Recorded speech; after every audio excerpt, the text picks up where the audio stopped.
as Together 256. The views expressed on this channel are solely of individuals providing them, and they don't reflect the position of the YouTube channel and their employers. A lot of the friends that I grew up with ending up going to crime. Some of the girls, got into prostitution at a pretty early age. We find that the girls at 13, 14, starting to get kids. So there was a lot of distractions. There was a lot of negativity in the community.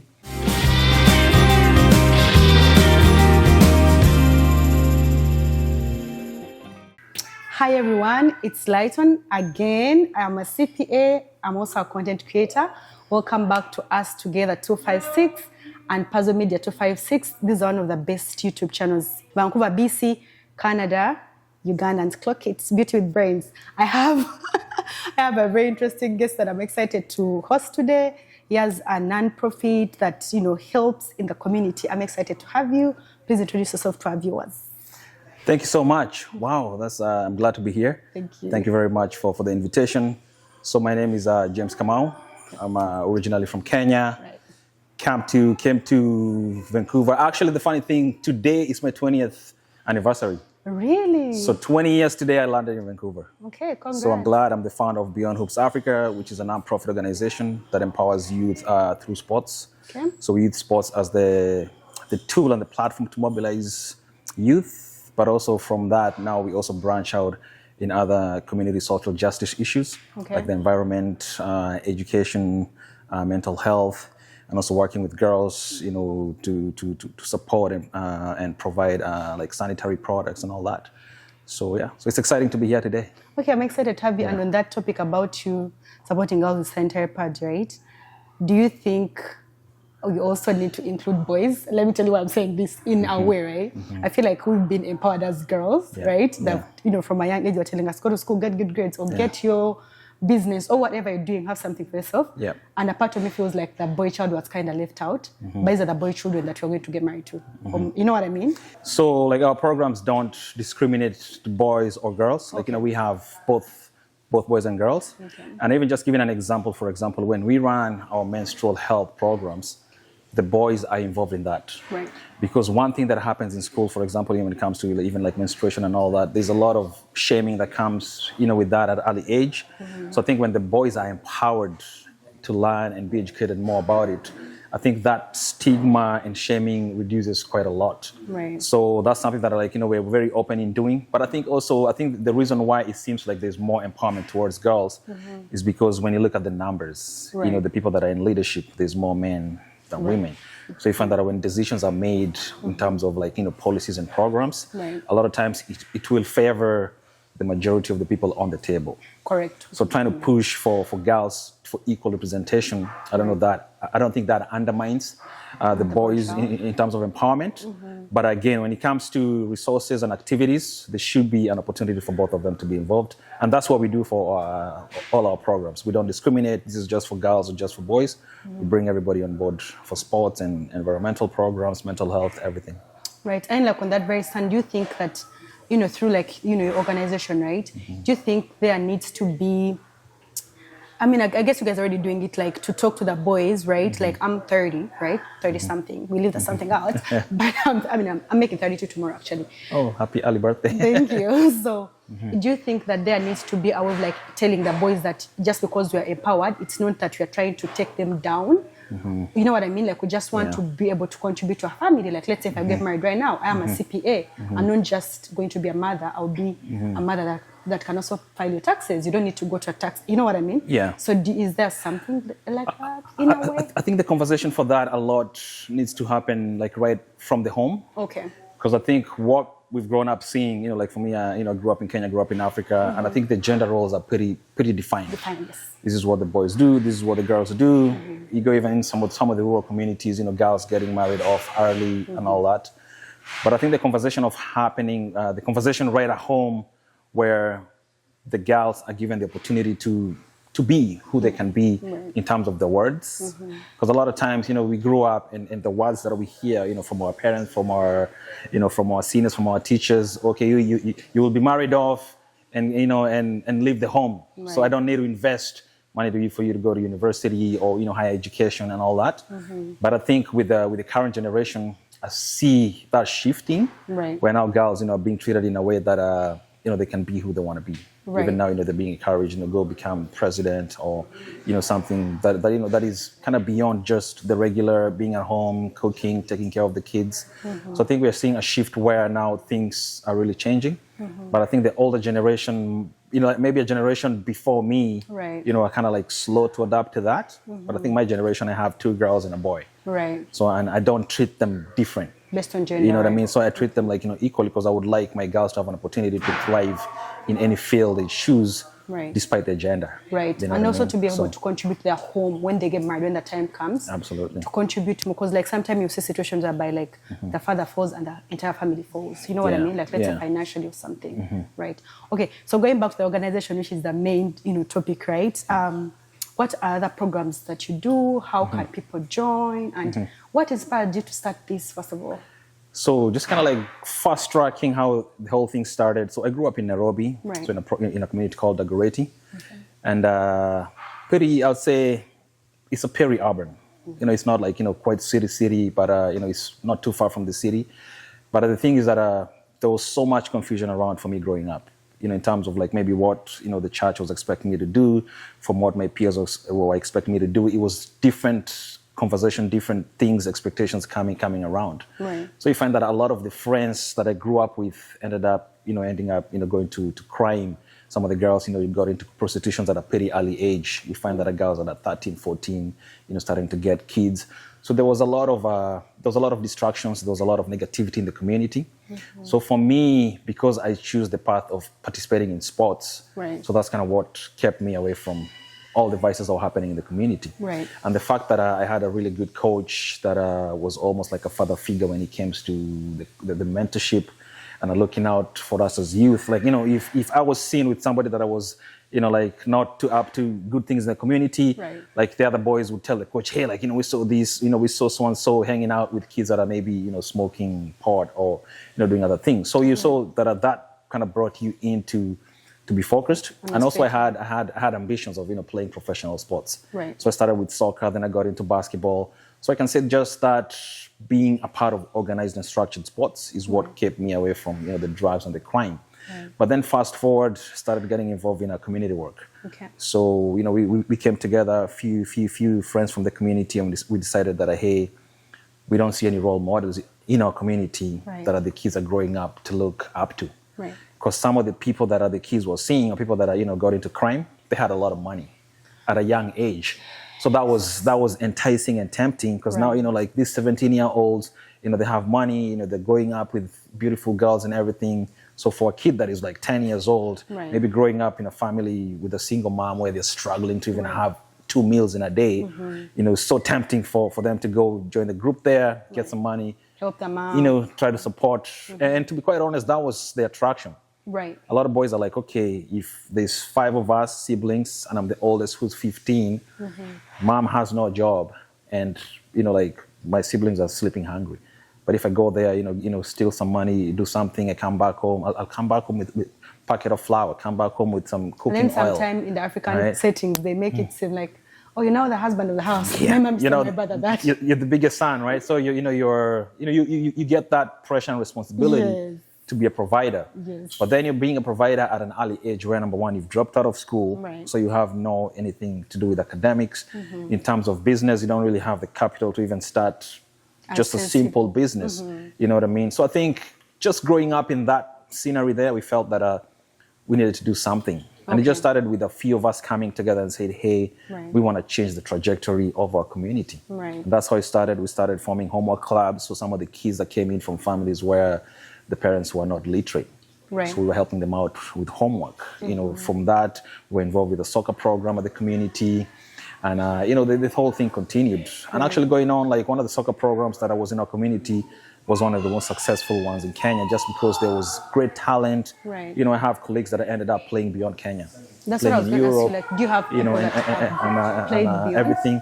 So for our program personally, so kind of like just backtracking. So I we did that. Got involved with the community, started giving back. Then fast forward, I moved to Canada. Right.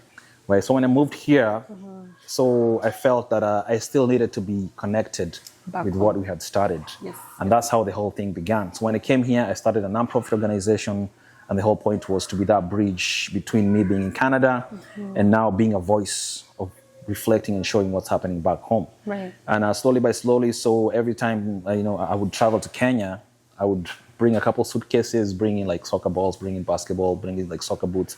Because for me, growing up and playing sports, the biggest challenges were access to equipment. Right. I grew up playing barefoot.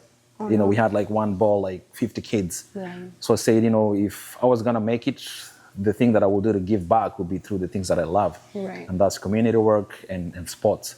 So slowly we started like that, like I would go back home, bring in equipment, slowly. Then a few years down the line, the program started expanding. Now within Kenya, we started now connecting kids from our program with scholarships within the country. So we found that the kids that are paying, maybe they finish elementary school. Right. Before they join high school, we know a few coaches that are coaching some of the top high schools that are like really big schools in sports. Right. They'll be like, yeah, we have a couple kids that are, can help your team, but also they're doing well in academics. Yeah. So that's how they ended up being now absorbed into some of these high schools. Right. And you see these are kids coming from pretty humble families where they could not even afford to go to pay for the high school. So it started like that. And fast forward, just to cut the story short, some of the kids that are now we open up an opportunity to play in high school, they continued performing very well in school and very well in sports. Like a couple of them ended up playing for the Kenya junior team in soccer.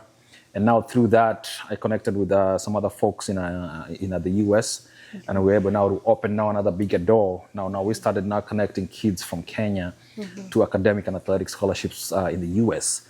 So actually 3 weeks ago, I just came from Chicago, where 2 of our boys just graduated with first-class honors at a Chicago State University, full ride scholarship. Oh no, that's So yeah, congratulations. So that's a big milestone. Congratulations. Like I always like people that are not waiting for someone to do something. You know what I mean? Like you do, like you see a problem and you say, let me fix it. And then like also what I like from your story is the fact that you are being to those kids what your coach was to you. So you're transferring the kindness Paying and it forward. the mentorship, which we should all, which what we should all be doing, which what should all be doing. Like I say, like that thing that I say, like, like my show, I call it Us Together. I told you, right? Like, for example, I'm an academician, right? I came from a medium family, but I was raised by a single mom. So there's a lot of stereotype. And there are some teachers that used to see me. You know what I mean? They're like, oh, there is this workshop. I think you'll be good for it. Come, go for it. Or there's this one. And that's what opened my doors to say, let me come and study here. Yeah. You know what I mean? So yeah, we appreciate people like you in the community. So what's like your message to like people or us Africans or just people in general who are always waiting for the government or to someone, like we're just complaining. This is like, what's your message to them? I think the best place to start is that if you're really passionate about giving back, right? Some people see, lack of funding, lack of resources, lack of support as an obstacle. Right. But what I usually say is that, the best place to start, identify a need, something that needs to be changed in the community. Okay.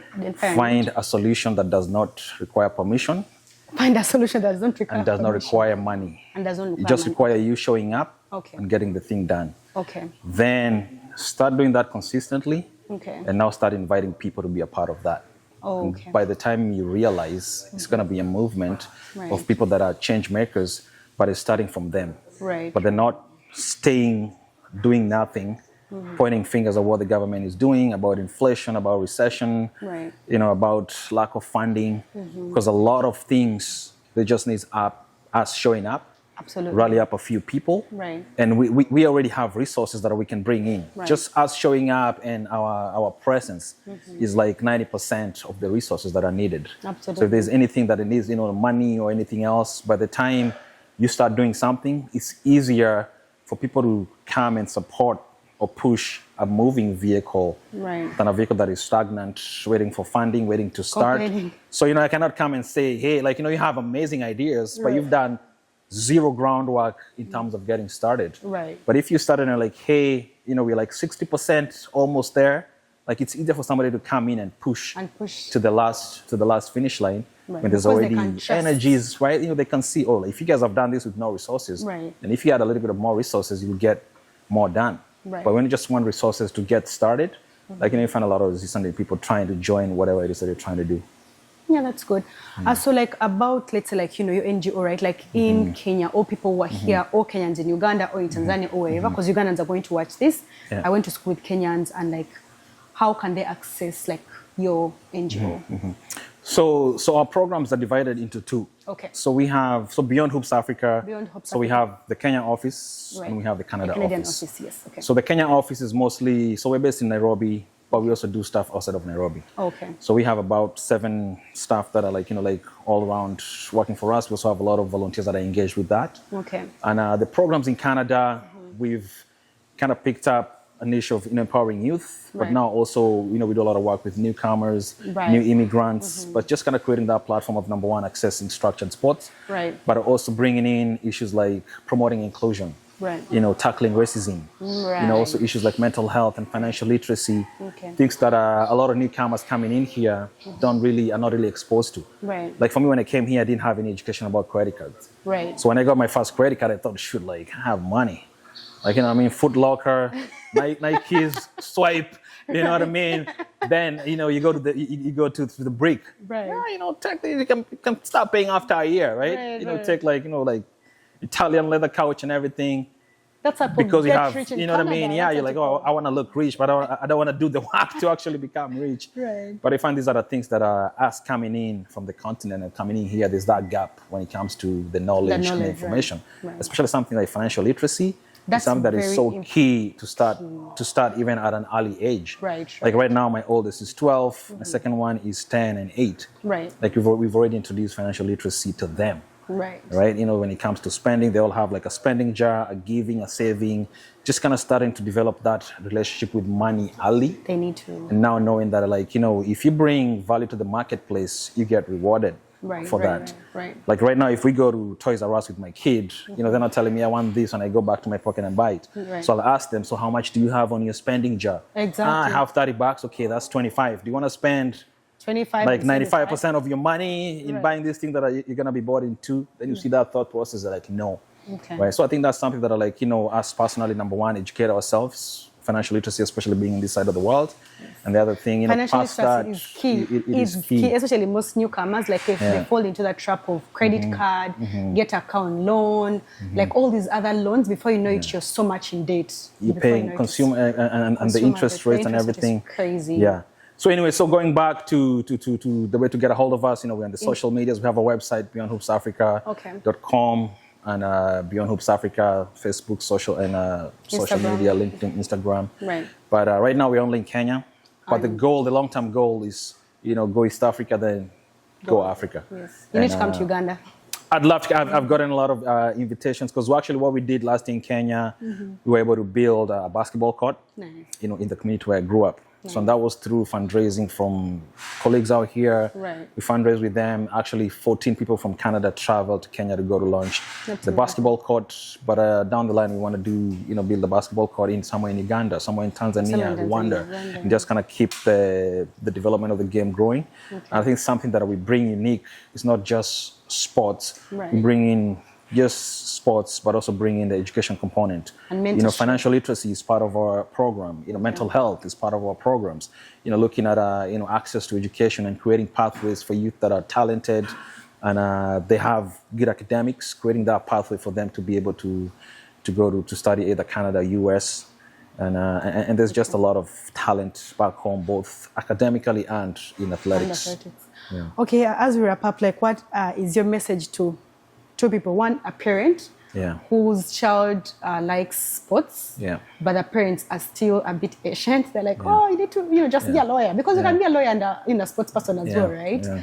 And then that's one. And what's the message to a child that likes sports, but I don't want to say they don't know where to start from, but they don't see it maybe because of their resources or. Yeah, what's your message to those two? So number one, the message to parents, number one, be open-minded to sports in general. Because right now, just looking at Africa, right now, sports ecosystem is about a $12 billion industry. Okay. And the thing is that you don't just have to play to be involved in sports. Okay. Right now, where we're heading now, where we'll have franchise teams like the way we have Chicago Bulls, Vancouver Grizzlies, or we're starting to have the same approach of investment in Africa. Okay. So we'll need accountants. Okay. We'll need team doctors. I'm a right? It's different. We'll need media teams. We'll need lawyers for the team. So being involved in sports, you can be involved directly, but not really on the field, but be a part of the ecosystem. Right, and there's a huge opportunity in Africa and here as well. Okay. And the other thing for parents, keep the kids off the screen. Keep the kids off the screen, yes. Right? Because now what's happening right now is that like we've kind of washed our hands from parenting, and now we've given the devices They're the like assistant power parents. to parent our kids. Right, and especially kids under 12. Right. They do not need more than 2-3 hours of screen time. Okay. Right? Because what's happening right now, kind of like to get off topic a little bit. No, that's fine. I attended a workshop where, some of the research that has been done, actually the presenter was kind of going through a research from Yale. Okay. And now they're even seeing the shape of the brain starting to change because of the amount of screen the kids are watching. Oh, no. Or exposed to. Because now especially a kid that is 4 and under, right. There's some developmental milestones that need to happen at that age. Right. Like free play. Right. Like, you fall down, learn how to push a tire, learn how to claw, hang on something, it develops certain muscles. Right. But when that is delayed because of screen time, you find that by the time the kids are getting to 8, 10, getting into sports, right now, statistics, we have the highest rate of injuries. Oh, no. Because kids have not developed the muscles they should have at an early age. Right. And the other thing when it comes to the attention, like the eye contact, the facial, you can be able to read facial expressions. That's being missed by this generation. Absolutely. Because there's so much in the screens, like they've kind of lost that. So you gotta go back and relearn. Detail. You know what I mean? Like they have earphones. Because the way our brain is programmed, that should be learned at a certain age. Okay. So when you skip that, the brain is not going back to develop to develop that. Okay. So when you've missed that, that's now is missing on your brain communication. Really? Right? So now we're now starting to see almost like zombie-like kids just because, of the exposure and the addiction to screen. Okay. So that's one thing that I would tell parents, like, manage that, be intentional about it. Okay. And for kids that are 4 and under, like they don't need that much. Just to pitch in on that, there was it was in the US. There was a school bus. Kids were about 12 and young. I don't know if you saw it. All the kids were on the airport, literally all of them. Yeah. And then this one kid that the parents don't allow him to be on screen, doesn't even have a phone. Yeah. And their bus driver got dizzy. I mean, she had a condition and stuff. It's this 12-year-old kid that came and parked the car. Wow. I swear to God, like none of them. I swear it on the news, obviously. So they're all zoned out. All them were zoned out. So even him, if he was zoned out, that would have been an accident or something. Yeah, and you see that in restaurant, family dinner, everybody's on their thing. Right. So we need that human interaction back. Yeah. So that's one. And the other thing for kids that really want to get into sports, the beautiful thing about sports is that if you put in the work, you can get better. Something like basketball, it's about, the time you put in, the discipline, the consistency, and showing up. Okay. And having an attitude where you're coachable. If you're coachable, you will learn anything. But if you come in, you know everything, and then you're resisting to be corrected, then you're gonna have a hard time, even in life generally. That's what I was going to say. Like in life, if you're not teachable, then if you're not coachable, you're gonna have really a long way to go. Right. But if you're coachable and you're putting in the work and exposing yourselves with people that are better than you, right, and just finding that coach mentor that will guide you and just kind of normalize the journey. Okay. Sky's the limit. Okay. Yeah. Thank you so much for coming. It was such a very important conversation, and I enjoyed, talking to you. I'm now inspired to be very serious with my NGO that I want to start. Okay. And it's also going to be us together 256. That was when I started the channel. Yeah. I wanted it to be a YouTube channel and an NGO, but use the right same on. name. Okay. Again, because I'm like us together. Yeah. It all starts with you and I. If you want to see a better world, a better country, it starts with you and I. Thanks so much. That is so awesome. Actually, you mentioning that we have a program that's coming up for digital storytelling. Oh, okay. So that's now empowering youth with the media skills that we're seeing out here, right, and now giving them the tools to go out there and tell their stories in their own way. Right. So that's very important. We need more Black stories to be told our way. Yes. Great. Thanks so much for coming. It was us together 256 and Puzzle Media 256. And it's presented by the CPA. Clock it. I'll see you next time. Take it easy.